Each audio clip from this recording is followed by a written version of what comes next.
ഇന്ന് ഞാൻ എക്സ്പ്ലെയിൻ ചെയ്യാൻ പോകുന്നത് ക്വാണ്ടം എൻറ്റാങ്കിൾമെൻറ്റ് എന്ന് പറയുന്ന പ്രതിഭാസമാണ്. അപ്പോൾ പലപ്പോഴും നമുക്ക് മനസ്സിലാക്കാൻ പ്രയാസമുള്ളൊരു കാര്യമായിട്ടാണ് ക്വാണ്ടം എൻറ്റാങ്കിൾമെൻറ്റ് പറയുന്നത്. ശരിയാണ്, പക്ഷേ എന്നാലും ഏതൊരാളിനും മനസ്സിലാക്കാൻ കഴിയുന്നുള്ള ഒരു രീതിയിൽ ഞാൻ ക്വാണ്ടം എൻറ്റാങ്കിൾമെൻറ്റിനെ എക്സ്പ്ലെയിൻ ചെയ്യാം. അതിനു മുമ്പേ നമ്മളെന്താണ് ക്വാണ്ടം ഫിസിക്സ് എന്ന് പറയുമ്പോൾ അറ്റോമിക് ലെവലിലുള്ള ഇലക്ട്രോൺസ്, പ്രോട്ടോൺസ്, ഫോട്ടോൺസ് എന്ന് പറയുന്നത് ലൈറ്റിലുള്ള ഇങ്ങനെയുള്ള സബറ്റോമിക് ആയിട്ടുള്ള അറ്റോമിക് ലെവലിലുള്ള പാർട്ടിക്കിൾസിൻ്റെ സ്വഭാവങ്ങളെപ്പറ്റി, ബിഹേവിയറിനെ പറ്റി പഠിക്കുന്ന ബ്രാഞ്ച് ഓഫ് ഫിസിക്സ്, അതിനെയാണ് നമ്മൾ എന്തെന്ന് പറയുന്നത്, ക്വാണ്ടം ഫിസിക്സ് എന്ന് പറയുന്നത്. പലപ്പോഴും പറയാറുള്ളത് ക്വാണ്ടം ഫിസിക്സ് വളരെ വിയേർഡാണ്. വിയേർഡ് എന്ന് പറഞ്ഞാൽ എന്താണ്? വിചിത്രമായ സ്വഭാവം എന്നാണ് പറയുന്നത്. അപ്പോൾ ഈ ക്വാണ്ടം എൻറ്റാങ്കിൾമെൻറ്റ് പറഞ്ഞു തുടങ്ങുന്നതിന് മുമ്പ് ഞാൻ രണ്ട് സയൻറ്റിസ്റ്റ് അവരുടെ ഫേമസ് ആയിട്ടുള്ള രണ്ട് കോട്ട്സ് പറഞ്ഞതുകൊണ്ട് തുടങ്ങാം. ഒന്നാമത്തത് ആൽബർട്ട് ഐൻസ്റ്റൈൻ പറയുന്ന കോട്ടെന്ന് പറഞ്ഞാൽ God does not play dice എന്ന് പറഞ്ഞാൽ റാൻഡമായിട്ട്, അതായത് വളരെ എന്തെങ്കിലും നമ്മുടെ യൂണിവേഴ്സിൽ നടക്കാറില്ല. ഓരോ കാര്യങ്ങൾ നടക്കുന്നതും നമ്മുടെ ലോജിക്, നമ്മുടെ യുക്തിക്ക് വിധേയമാണ്. യുക്തിക്ക് വിരുദ്ധമായി ഒന്നും ഈ യൂണിവേഴ്സിൽ നടക്കില്ല എന്നാണ് അദ്ദേഹം ആ കോട്ടിലൂടെ ഉദ്ദേശിക്കുന്നത്. പക്ഷേ മറ്റൊരു പ്രസിദ്ധനായ സയൻറ്റിസ്റ്റ് സ്റ്റീഫൻ ഹോക്കിൻസ് പറയുന്നത് ദൈവം എന്ത് കളിക്കും? ഡൈസ് കളിക്കും. അദ്ദേഹം ചിലപ്പോൾ നമുക്ക് കാണാൻ പറ്റാത്ത സ്ഥലത്തേക്ക് ഈ ഡൈസിനെ എടുത്തെറിയുകയും ചെയ്യും. എന്ന് പറഞ്ഞാൽ ഈ യൂണിവേഴ്സിൽ നടക്കുന്ന പല കാര്യങ്ങളും നമ്മുടെ യുക്തിക്ക് നിരക്കാത്തതാണ്, നമ്മുടെ ലോജിക്കിന് നിരക്കാത്തതാണ് എന്നാണ് സ്റ്റീഫൻ ഹോക്കിൻസ് പറയുന്നത്. അപ്പോൾ ഇതിൽ ആരാണ് ശരിയെന്ന് നമുക്ക് ഈ വീഡിയോയുടെ അവസാനം മനസ്സിലാക്കാം. അപ്പോൾ ആദ്യം ഞാൻ ക്വാണ്ടം എൻറ്റാങ്കിൾമെൻറ്റ് എന്താണെന്ന് അതിലൂടെയാണ് നമ്മളിത് അതിലൂടെയാണ് ഈ കോട്ട്സും നമ്മൾ ശരിയാണോ തെറ്റോ, ആരുടെ കോട്ടാണ് ശരിയെന്ന് നമ്മൾ മനസ്സിലാക്കാൻ പോകുന്നത്. അപ്പോൾ ക്വാണ്ടം എൻറ്റാങ്കിൾമെൻറ്റ് എന്ന് പറഞ്ഞാൽ നമ്മൾ ക്വാണ്ടം ഫിസിക്സിൽ ഇപ്പോൾ നമുക്ക് ഏതൊരു സിസ്റ്റം എടുത്താലും അതിനെ നമ്മൾ ഇപ്പോൾ ഒരു തെർമോഡൈനാമിക് സിസ്റ്റമാണ്, നമുക്കിപ്പോൾ അതിൻ്റെ സ്റ്റേറ്റ്, അല്ലെങ്കിൽ നമ്മൾ പോട്ടെ ഒരു സിമ്പിളായിട്ട് തന്നെ പറയാം, സാധാരണ ഒരാളിന് ഇപ്പം നമ്മളൊരു മനുഷ്യനെ എടുക്കുന്നു, അയാളെ ഡിഫൈൻ ചെയ്യുന്നത് എന്താണ്? അയാളുടെ ഒരു അഡ്രസ്സാണ്. അയാൾ ഏത് സ്ഥലത്താണ് ജനിച്ചത്, ആരുടെ മക്കളാണ്, ആരുടെ മകനാണ്, പിന്നെ അയാളുടെ വീട് എവിടെയാണ്, അയാളുടെ സ്ഥലം, ഇത് കുറേയൊക്കെ അയാളുടെ ക്യാരക്ടറിസ്റ്റിക്സിനെ ഡിഫൈൻ ചെയ്യും. ശരിയല്ലേ? അതുപോലെ നമ്മൾ ക്വാണ്ടം ഫിസിക്സിൽ വരുമ്പോൾ ഒരു ആറ്റം അതെടുക്കുകയാണെങ്കിൽ അതിൻ്റെ ക്യാരക്ടറിസ്റ്റിക്സിനെ ഡിഫൈൻ ചെയ്യുന്ന ചില പ്രോപ്പർട്ടീസാണ് അതിൻ്റെ എനർജി. പാർട്ടിക്കിൾസിന് എനർജിയുണ്ട്, പിന്നെ എനർജി എന്ന് പറഞ്ഞാൽ ഊർജം അല്ലേ, എനർജിയുണ്ട്. പിന്നെ മൊമെൻറ്റം വളരെ ഇമ്പോർട്ടൻ്റ് ആണ്. മൊമെൻറ്റം എന്ന് പറഞ്ഞാൽ ആക്കം എന്ന് പറയും, മാസ് ഇൻറ്റു വെലോസിറ്റി അല്ലേ, മാസ് ഇൻറ്റു വെലോസിറ്റി മൊമെൻറ്റം. പിന്നെ അതിൻ്റെ സ്പിൻ. ഈ പാർട്ടിക്കിൾസ് എല്ലാം എപ്പോഴും റൊട്ടേറ്ററി മോഷനിലായിരിക്കും. നമ്മൾ യൂണിവേഴ്സിലുള്ള എന്ത് കാര്യങ്ങളും നമ്മളെപ്പോഴും പറയുന്നത് ഒരു ആറ്റമിൻ്റെ സ്ട്രക്ചറും നമ്മുടെ യൂണിവേഴ്സിൻ്റെയും സ്ട്രക്ചർ ഓൾമോസ്റ്റ് സെയിം ആണ്. കാരണം നമ്മൾ സോളാർ സിസ്റ്റം എടുത്താലും ഒരു സെൻട്രലിൽ നമ്മുടെ സണ്ണുണ്ട്, അതിനു ചുറ്റും പ്ലാനറ്റ്സ് മൂവ് ചെയ്യുന്നു. അറ്റോമിക് ലെവലിലും ഇത് തന്നെയാണ്. ന്യൂക്ലിയസ്, അതിനു ചുറ്റും റൊട്ടേറ്ററി. ഞാൻ എന്തിനാണ് ഇത് പറയുന്നതെന്ന് ചോദിച്ചാൽ റൊട്ടേറ്ററി മോഷൻ ഇവിടെ ഇമ്പോർട്ടൻ്റ് ആണ്. അപ്പോൾ നമ്മൾ സ്ട്രെയിറ്റ് ആയിട്ട് സഞ്ചരിക്കുമ്പോൾ ഉള്ള കാര്യമാണ് മൊമെൻറ്റം, മാസ് ഇൻറ്റു വെലോസിറ്റി അല്ലെങ്കിൽ ആക്കം. ഈ മാസ് ഇൻറ്റു വെലോസിറ്റിക്കുള്ള ഇമ്പോർട്ടൻസ് എന്താണ്? ഇതാദ്യമായിട്ട് ഡിഫൈൻ ചെയ്തത് ന്യൂട്ടനാണ്. മാസ് എന്തുകൊണ്ടാണ്? ഇപ്പോൾ ഫോർ എക്സാമ്പിൾ രണ്ടുപേര് തമ്മിൽ ഫൈറ്റ് ചെയ്യുകയാണ്. ഇപ്പോൾ നമ്മുടെ ഒരു നോർമൽ തോട്ട് പ്രോസസ്സ് അനുസരിച്ച് നമ്മൾ വിചാരിക്കും വെയിറ്റ് കൂടിയ ആൾ ജയിക്കും. അതായത് മാസ് ഒരു ഫാക്ടറാണ്, സ്ട്രെങ്തിൻ്റെ അല്ലെങ്കിൽ ഫോഴ്സിൻ്റെ അല്ലെങ്കിൽ നമ്മുടെ ഒരു കഴിവിൻ്റെ മാസ് ഒരു ഫാക്ടറാണ്. പക്ഷേ പലപ്പോഴും നമ്മൾ ഫൈറ്റിൽ കാണാറുണ്ട് വലിയ മാസുള്ള ആൾക്കാരെ അല്ലെങ്കിൽ വെയിറ്റുള്ള ആൾക്കാർ വെയിറ്റ് കുറഞ്ഞ ആൾക്കാർ ഇടിച്ചിടുന്നത് കാണാറുണ്ട് നമ്മൾ മാർഷ്യൽ ആർട്സൊക്കെ ഫൈറ്റ് കാണുമ്പോൾ. അതെങ്ങനെയാണ്? അവിടെ അവരുടെ സ്പീഡാണ്, വെലോസിറ്റി.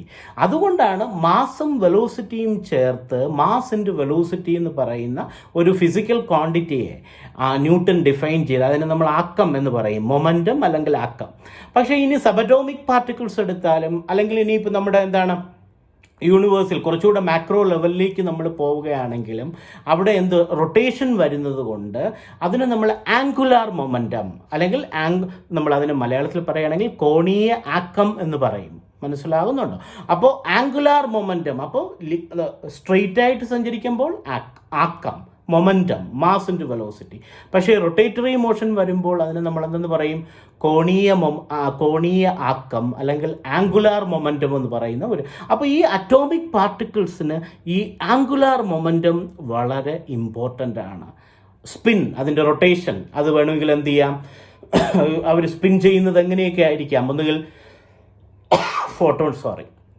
ഫോട്ടോൺസ് ആയാലും ഇലക്ട്രോൺസ് ആയാലും ഒന്നുകിൽ എന്ത് ചെയ്യാം, മുകളിലേക്ക് സ്പിൻ ചെയ്യാം, താഴേക്ക് സ്പിൻ ചെയ്യാം, ലെഫ്റ്റിലേക്ക് സ്പിൻ ചെയ്യാം, റൈറ്റിലേക്ക് സ്പിൻ ചെയ്യാം, ഏതൊരു ഡയറക്ഷനിലും. ഇപ്പം നമ്മൾ ഈ മുകളിലേക്കും താഴേക്കും ലെഫ്റ്റിലോട്ടും റൈറ്റിലോട്ടും ഒന്നും മാത്രമല്ല, ഇപ്പം നിങ്ങൾക്ക് വേണമെങ്കിൽ ഒരു ഇൻക്ലൈൻഡ് ആക്സിസ് എടുത്തിട്ട് അതിന് ചുറ്റും അതിങ്ങനെ സ്പിൻ ചെയ്യാം. നമുക്കത് പ്രെഡിക്റ്റ് ചെയ്യുന്നതിനും അപ്പുറമാണ് അറ്റോമിക് ലെവലിലുള്ള കാര്യങ്ങൾ. മനസ്സിലാകുന്നുണ്ടോ? അപ്പോൾ ഈ ഒരു കാര്യം, ഈ സ്പിൻ എന്ന് പറയുന്നത്, അതുപോലെ തന്നെ എനർജി എന്ന് പറയുന്നത്, അതായത് മൊമെൻറ്റവും ആംഗുലാർ മൊമെൻറ്റവും, ഇതെല്ലാം വളരെ ഇമ്പോർട്ടൻ്റ് ആണ് അറ്റോമിക് ലെവലിൽ. ഈ കാര്യങ്ങളെ എല്ലാം കൂടെ ചേർത്താണ് ക്വാണ്ടം സ്റ്റേറ്റ് എന്ന് നമ്മൾ പറയുന്നത്. ഓരോ പാർട്ടിക്കിളിനും നിങ്ങളുടെ അഡ്രസ്സ് പോലെ എന്താണ് ക്വാണ്ടം സ്റ്റേറ്റ്, കുറച്ചുകൂടെ മാത്തമാറ്റിക്കലി പറയുകയാണെങ്കിൽ അതിനെ വേവ് ഫംഗ്ഷൻ എന്ന് പറയും. ഇപ്പോൾ നിങ്ങൾ ഡിഫൈൻ ചെയ്യുന്നത്, നമ്മളൊരു ബേസിക് ഡെഫിനിഷൻ നിങ്ങളുടെ അഡ്രസ്സാണ്. നിങ്ങൾ ഏത് വീട്ടിൽ ജനിച്ചു, നിങ്ങളുടെ പേരൻസ് ആരാണ്, നിങ്ങളുടെ സ്ഥലം ഏതാണ്, അതുപോലെ ഒരു അറ്റോമിക് പാർട്ടിക്കിളിൻ്റെ അഡ്രസ്സാണ് ക്വാണ്ടം സ്റ്റേറ്റ് എന്ന് പറയുന്നത്. അതിൻ്റെ എനർജി, അതിൻ്റെ മൊമെൻറ്റം, അതിൻ്റെ സ്പിൻ, ഇതെല്ലാം ആംഗുലാർ മൊമെൻറ്റം, ഇതെല്ലാം ഇതിനെ മാത്തമാറ്റിക്കലി ഡിഫൈൻ ചെയ്യുന്ന ഇക്വേഷനാണ് വേവ് ഫങ്ഷൻ, ക്വാണ്ടിറ്റിയാണ് വേവ് ഫങ്ഷൻ. നമ്മൾ അതിലേക്ക് പോകുന്നില്ല. നമ്മളപ്പോൾ നമ്മളൊരു എന്താണ് ഫണ്ടമെൻ്റലായിട്ട് ഇതിനെ മനസ്സിലാക്കിയാൽ മതി. ഇത് അത്ര കോംപ്ലക്സ് ആയിട്ടുള്ളൊരു കാര്യമല്ല. അപ്പോൾ ഈ ഒരു കാര്യമാണ് നമ്മൾ മനസ്സിലാക്കിയത്, ക്വാണ്ടം സ്റ്റേറ്റ്. അപ്പോൾ ഓരോ പാർട്ടിക്കിളിനും ഇങ്ങനെ ക്വാണ്ടം സ്റ്റേറ്റ് ഉണ്ട്. ഇനി നമ്മൾ ക്വാണ്ടം എൻറ്റാങ്കിൾമെൻറ്റിന് നമുക്ക് 2 പാർട്ടിക്കിൾസ് വേണം. മനസ്സിലാവുന്നുണ്ടോ?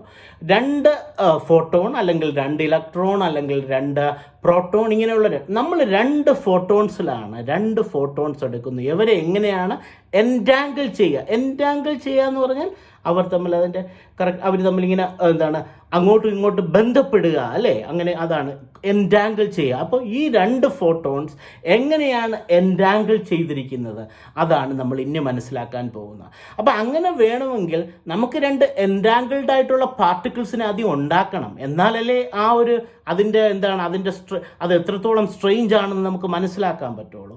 അതിനു വേണ്ടി സയൻറ്റിസ്റ്റുകൾ കാൽഷ്യം ആറ്റം എടുത്ത് അതിന് ഗ്രൗണ്ട് സ്റ്റേറ്റിൽ നിന്ന് എക്സൈറ്റഡ് സ്റ്റേറ്റിലേക്ക് പോയിട്ട് അവിടെ നിന്നാണ് ആ എക്സൈറ്റഡ് സ്റ്റേറ്റിൽ നിന്നാണ് വീണ്ടും അതിനെ ഫോട്ടോൺസ്, എൻറ്റാങ്കിൾഡ് ആയിട്ടുള്ള ഫോട്ടോൺസിനെ ഉണ്ടാക്കിയത്. ആ എക്സ്പെരിമെൻറ്റിൻ്റെ ഡീറ്റെയിലിങ്ങിലേക്ക് പോണ്ട.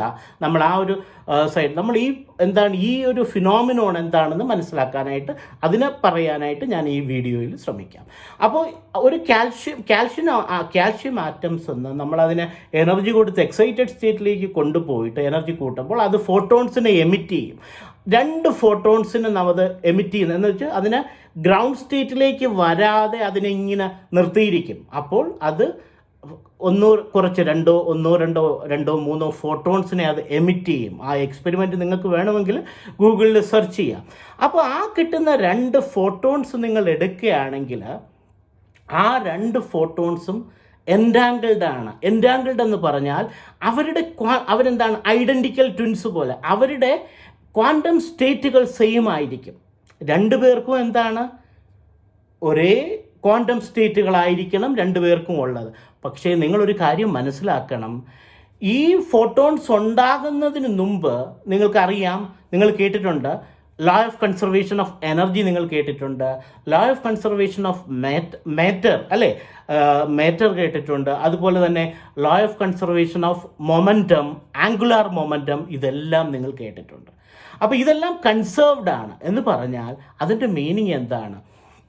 അപ്പോൾ ഇനിഷ്യലി ഈ രണ്ട് ഫോട്ടോൺസും അവരെന്താണ്, അവരുടെ ഇനിഷ്യൽ സ്പിൻ എന്ന് പറഞ്ഞാൽ അവർ ഒരു പേരൻ്റ് നിന്ന് ഉണ്ടായവരാണ്. എനർജി ഫോട്ടോൺസ് എന്ന് പറഞ്ഞാൽ ലൈറ്റിൻ്റെ പാർട്ടിക്കിൾസ്. ഇവർ ഇനിഷ്യലി ഉണ്ടായ ഈ രണ്ട് ഫോട്ടോൺസിൻ്റെയും ആംഗുലാർ മൊമെൻറ്റം അല്ലെങ്കിൽ സ്പിന്നുകൾ എടുത്താൽ അത് 0 ആയിരുന്നു. ആദ്യം അവർ റെസ്റ്റിലായിരുന്നു.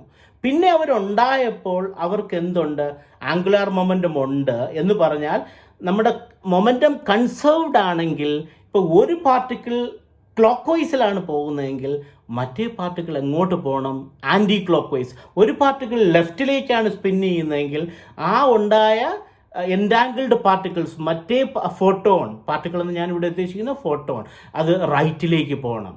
മനസ്സിലാവുന്നുണ്ടോ? അപ്പോൾ അങ്ങനെയാണെങ്കിൽ മാത്രമേ എന്താണ് ആംഗുലാർ മൊമെൻറ്റം കൺസേർവ്ഡ് ആവുള്ളൂ. അപ്പോൾ ആ ഒരു കാര്യം വെച്ചുകൊണ്ട് നമ്മളിവിടെ മനസ്സിലാക്കുമ്പോൾ ഈ രണ്ട് പാർട്ടിക്കിളുടെയും എന്താണ്, ഒരാൾ സ്പിൻ ചെയ്യുന്നത് ലെഫ്റ്റിലേക്കാണെങ്കിൽ മറ്റേ ഫോട്ടോൺ റൈറ്റിലേക്കായിരിക്കും. പക്ഷേ അതൊക്കെ അതെല്ലാം നമുക്ക് മനസ്സിലാകും. ഇനി നമ്മൾ ചെയ്യുന്നത് ഈ രണ്ട് പാർട്ടിക്കിളിനെയും നമ്മൾ എന്ത് ചെയ്യണം, സെപ്പറേറ്റ് ചെയ്യണം. അപ്പോൾ ഇവർ രണ്ടുപേരും എൻഡാങ്കിൾഡ് ആണ്, ഒരേ സോഴ്സിൽ നിന്നുണ്ടായ രണ്ട് ഫോട്ടോൺസ് ആണ്, അവരുടെ ക്വാണ്ടം സ്റ്റേറ്റുകൾ സെയിം ആണ്.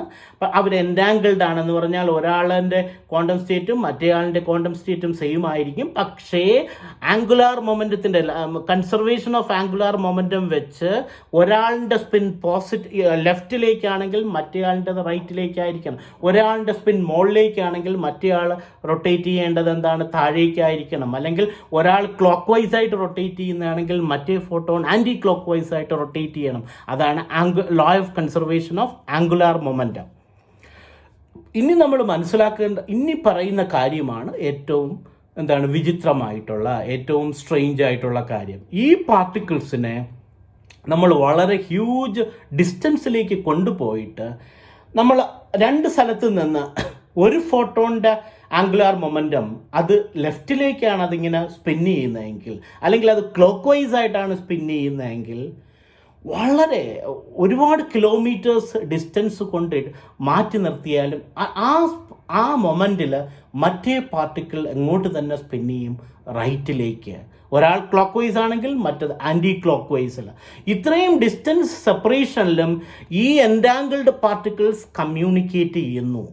അല്ലെങ്കിൽ ഇതെങ്ങനെയാണ് അത് സാധിക്കുന്നത്? ഒരാൾ അടുത്ത നിമിഷം നമ്മൾ റാൻഡമായിട്ട് ഇത് ചെക്ക് ചെയ്യാൻ തുടങ്ങി, അടുത്ത നിമിഷം വേറൊരു ഈ പാർട്ടിക്കിളിൻ്റെ ഇതെല്ലാം ഇങ്ങനെ മാറിക്കൊണ്ടിരിക്കുകയാണ്. ഈ സ്പിന്നിങ്ങനെ റാൻഡമായിട്ട് മാറിക്കൊണ്ടിരിക്കുകയാണ്. അതേസമയം അതിനനുസരിച്ച് മറ്റേ പാർട്ടിക്കിളിൻ്റെ സ്പിന്നും ഇവർ തമ്മിലൊരു റിലേഷൻഷിപ്പ് ഉണ്ട്.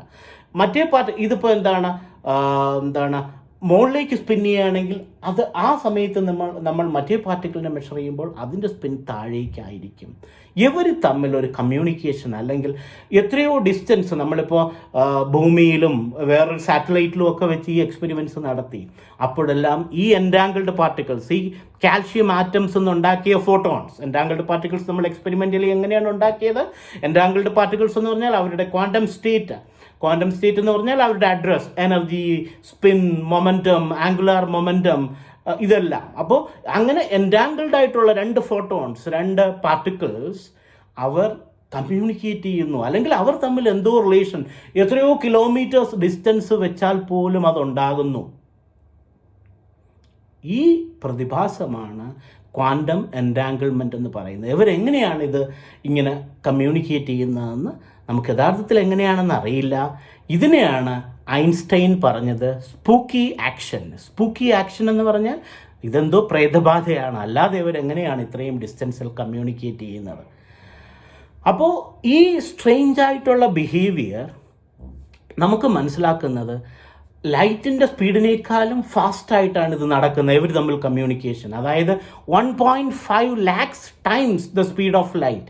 1.5 ലക്ഷം മടങ്ങ്, ലൈറ്റിൻ്റെ സ്പീഡിൻ്റെ 1.5 ലക്ഷം മടങ്ങ് ഫാസ്റ്റായിട്ടാണ് ഈ കമ്മ്യൂണിക്കേഷൻ നടക്കുന്നത്, ഇവർ തമ്മിലുള്ള ആ ഒരു റിലേഷൻഷിപ്പ് ഉണ്ടാക്കുന്നത്. ഒരാൾ പോസിറ്റീവായിട്ട് സ്പിൻ ചെയ്യുമ്പോൾ അതേ സമയത്താണ് നമ്മൾ മറ്റേ എൻറ്റാങ്കിൾഡ് പാർട്ടിക്കിളിനെ നോക്കുന്നതെങ്കിൽ അയാൾ എന്താണ് അതിനൊപ്പോസിറ്റായിട്ട് സ്പിൻ ചെയ്യും. മനസ്സിലാകുന്നുണ്ടോ? അപ്പോൾ ഇതിൽ നിന്ന് നമുക്ക് മനസ്സിലാക്കിയത് ഐൻസ്റ്റൈൻ്റെ അല്ലെങ്കിൽ നമ്മൾക്ക് ഇതുവരെ ഉണ്ടായിട്ടുള്ള തിയറികൾക്കൊന്നും ഇതിനെ എക്സ്പ്ലെയിൻ ചെയ്യാൻ കഴിഞ്ഞില്ല. ഇതാണ് നമ്മൾ പറയുന്ന വളരെ വിയേർഡായിട്ടുള്ള, വളരെ വിചിത്രമായിട്ടുള്ള ഐൻസ്റ്റൈൻ സ്പൂക്കി ആക്ഷൻ എന്ന് പറഞ്ഞാൽ ഇതെന്തോ പ്രേതബാധയുള്ള ഒരു കാര്യമാണെന്ന് ഐൻസ്റ്റൈൻ പറഞ്ഞ് ക്വാണ്ടം എൻറ്റാങ്കിൾമെൻറ്റ്. അപ്പോൾ ഇവിടെ നമ്മൾ തുടങ്ങിയത് 2 കോട്സിലായിരുന്നു. ഒരെണ്ണം എന്താണ്, ഐൻസ്റ്റൈൻ പറഞ്ഞ കണക്ക് എല്ലാം യുക്തിക്ക് നിരക്കുന്നതാണ്, God does not play dice എന്ന് പറയുന്ന ആ ഒരു ഐൻസ്റ്റൈൻ്റെ കോട്ട് ശരിയല്ല. സ്റ്റീഫൻ ഹോക്കിൻസ് പറഞ്ഞ പോലെ ഗോഡ് ഡൈസ് കളിക്കും, ചില സമയത്ത് ആ ഡൈസിനെ എടുത്ത് നമ്മൾ കാണാത്ത ഏതോ ലോകത്തേക്ക് എറിയുകയും ചെയ്യുമെന്നുള്ള സ്റ്റീഫൻ ഹോക്കിൻസിൻ്റെ കോട്ടാണ് നമ്മൾ ക്വാണ്ടം ഫിസിക്സ് അല്ലെങ്കിൽ കാര്യങ്ങളെ അറ്റോമിക് ലെവലിൽ മനസ്സിലാക്കുമ്പോൾ നമുക്ക് മനസ്സിലാക്കാൻ കഴിയുന്നതെന്നാണ് ഇതെന്ന് മനസ്സിലാക്കാൻ കഴിയുന്നത്. Thank you.